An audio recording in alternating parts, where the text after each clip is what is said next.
তো এই মিটিংটা খুবই ইম্পর্টেন্ট, 2 ঘন্টার মিটিং ছিল। 2 ঘন্টার মিটিংয়ে সামনে যে ইলেকশন আসছে, ইলেকশনের যে প্রস্তুতি আমাদের কীরকম এবং সেই অনুযায়ী আমরা কি কি কাজ আরও করতে পারি জোরদারভাবে, সেগুলো নিয়ে আলাপ হয়েছে। প্রথম ছিল যে কোঅর্ডিনেশন বাড়ানো, আর্মি, পুলিশ এবং গ্রাসরুটের যে লোকাল অ্যাডমিনিস্ট্রেশন, এদের মধ্যে কোঅর্ডিনেশন বাড়ানোর কথা বারবার জোর দিয়ে বলা হয়েছে এবং এই কোঅর্ডিনেশনটা লোকাল লেভেলে এবং এটা একটা ন্যাশনাল লেভেলে, দুইটা জায়গায় খুব দ্রুততার সাথে এটা কোঅর্ডিনেশন বাড়ানোর বিষয়ে জোরদার করে বলা হয়েছে। আপনার ইলেকশনের আগে পুলিশের প্রস্তুতির কথা বলা হয়েছে এবং পুলিশের আইজি মহোদয় বলেছেন যে আগামী মাস থেকে 1.5 লক্ষ পুলিশের ট্রেনিং হবে ইলেকশনের বিষয়ে। সেপ্টেম্বর থেকে, আগামী মাসটা সেপ্টেম্বর, অক্টোবর এবং নভেম্বরে 1.5 লক্ষ পুলিশের নির্বাচন বিষয়ে তাদেরকে ট্রেনিং দেওয়া হবে। ওদের স্বপ্ন পূরণে পাশে থাকতে পেরে আমরা গর্বিত। তারপরে ইলেকশনকে সামনে রেখে আপনারা জানেন যে প্রচুর ডিসইনফরমেশন অলরেডি সার্কুলেট শুরু হয়েছে, সামনে এটা আরও ইন্টেন্সিফাই করবে। তো এইটাকে সামনে রেখে ন্যাশনাল ইনফরমেশন একটা সেন্টার, যেখানে আমরা খুব দ্রুততার সাথে এই ডিসইনফরমেশনগুলোকে আমরা ডিবাঙ্ক করতে পারবো, সেইটার একটা ক্রিয়েট করার চিন্তাভাবনা হচ্ছে এবং এইটা নিয়ে অনেক বিশদ আলোচনা হয়েছে।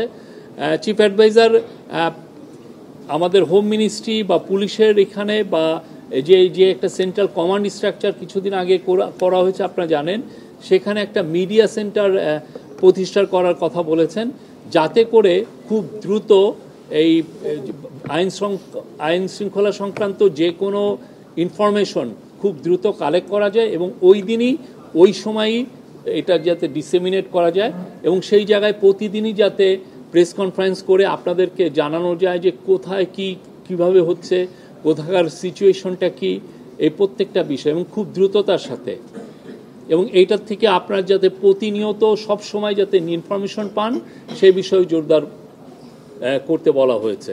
এবং এই বিষয়ে প্রফেসর ইউনূস বারবার বলেছেন যে এই পুলিশের যে কাজগুলো অনেক ক্ষেত্রেই মানুষের কাছে আসছে না, এই একটা ইনফরমেশন সেন্টার বা একটা মিডিয়া সেন্টার না থাকার কারণে।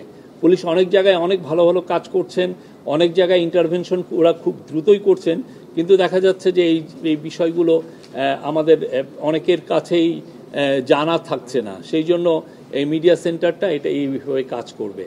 আরও অনেক বিষয়ে আলাপ হয়েছে। আমার যিনি ডেপুটি প্রেস সেক্রেটারি আছেন উনি আরও একটু বিশদ বলবেন। ধন্যবাদ।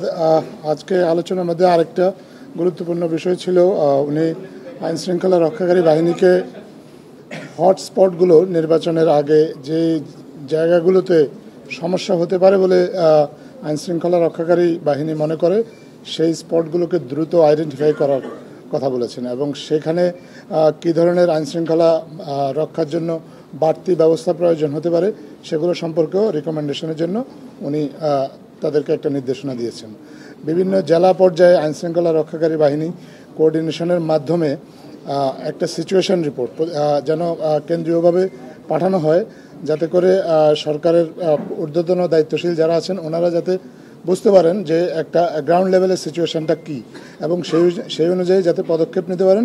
এই জন্য সিচুয়েশন রিপোর্ট কেন্দ্রে পাঠানোর জন্য আইনশৃঙ্খলা রক্ষাকারী বাহিনীর যেসব বাহিনী আছেন সবাইকে উনি একটা নির্দেশনা দিয়েছেন। আজকে প্রশাসনের রদবদল নিয়েও আলোচনা হয়েছে।